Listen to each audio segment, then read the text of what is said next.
Imagine waking up to breaking news. Iran's supreme leader, Ayatollah Ali Khamenei, has been killed in a shocking operation. The news shakes the world to its core, and the entire Middle East braces for what's next. But how did this happen? What led to the killing of one of the most powerful figures in modern history? In today's documentary, we're diving into the operation that brought down Iran's supreme leader, the world's reaction, and the uncertain future that awaits Iran. Stay with us to uncover the details of this monumental moment. Ayatollah Ali Khamenei was not just Iran's supreme leader, he was the face of its power. Since 1989, he held authority over Iran's military, economy, and foreign policies. Under Khamenei, Iran became a formidable force in the Middle East, deeply involved in regional conflicts and one of the world's most secretive regimes.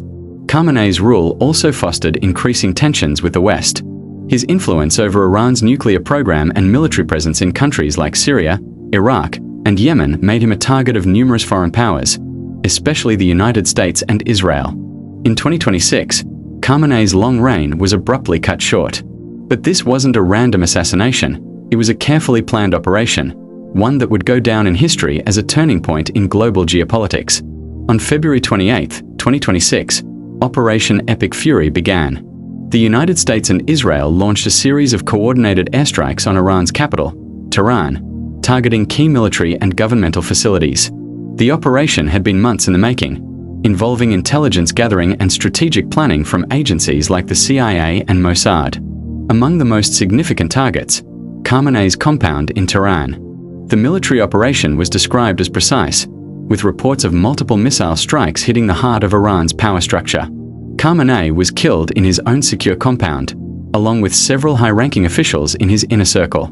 The strikes were reportedly executed with such precision that even Khamenei's closest allies were taken by surprise, and Iran was left with no immediate response. The world reacted quickly. Iran's leadership was in chaos, with the nation scrambling to announce a successor.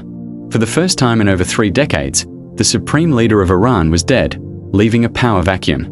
The US and Israel's strike brought immediate military retaliation. Iran launched missiles and drones at American bases in the region. The global market felt the impact almost instantly. Oil prices surged, and countries worldwide began to secure their assets. The instability in the region sent shockwaves through international relations, as nations like Russia and China denounced the strike while the US defended it as necessary for global security. Meanwhile, people across the Middle East watched closely.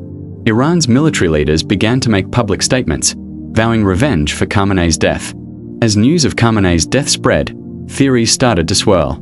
Was this an operation solely driven by the US and Israel, or did other global players have a hand in it? Some speculated that Iran's internal struggles played a role. Could this have been an internal power play orchestrated by Iran's military or a faction within its ruling establishment? The conspiracy theories surrounding his death began to evolve, with some even suggesting that Khamenei's son, Mojtaba Khamenei, could have been involved in the killing to accelerate his rise to power. For now, though, the official story remained that it was a foreign-led military operation. But Iran's internal investigation continued, and it became a source of global intrigue. Khamenei's death has left Iran in limbo. His successor will be chosen by an assembly of experts, which could either be a religious leader or a military figure. Many speculate that Mojtaba Khamenei, Khamenei's son, is the most likely successor, though others believe the country's military factions could seize control, potentially steering Iran in an entirely different direction. As the world watches, Iran's future is uncertain. What will the world do next? Will it bring peace or escalate tensions? The next few months will be crucial in determining the trajectory of the country. Khamenei's death isn't just a loss for Iran. It is a seismic shift that will have lasting effects on global politics. The Middle East is now more unstable than ever. US-Iran relations will be tested to the extreme. Israel's role in the region has been further solidified. It's clear, Iran without Khamenei means a shift in regional alliances and strategies, and the world will need to adapt to these changes. What do you think will happen to Iran now that its supreme leader is gone? Will a new leader emerge who can fill Khamenei's shoes? How will this impact global politics? And what will be the fate of the Middle East? If you're interested in more deep dives into international conflicts, hit subscribe and turn on notifications so you don't miss the next episode. Don't forget to like and share this video if you found it interesting, and drop your thoughts in the comments below.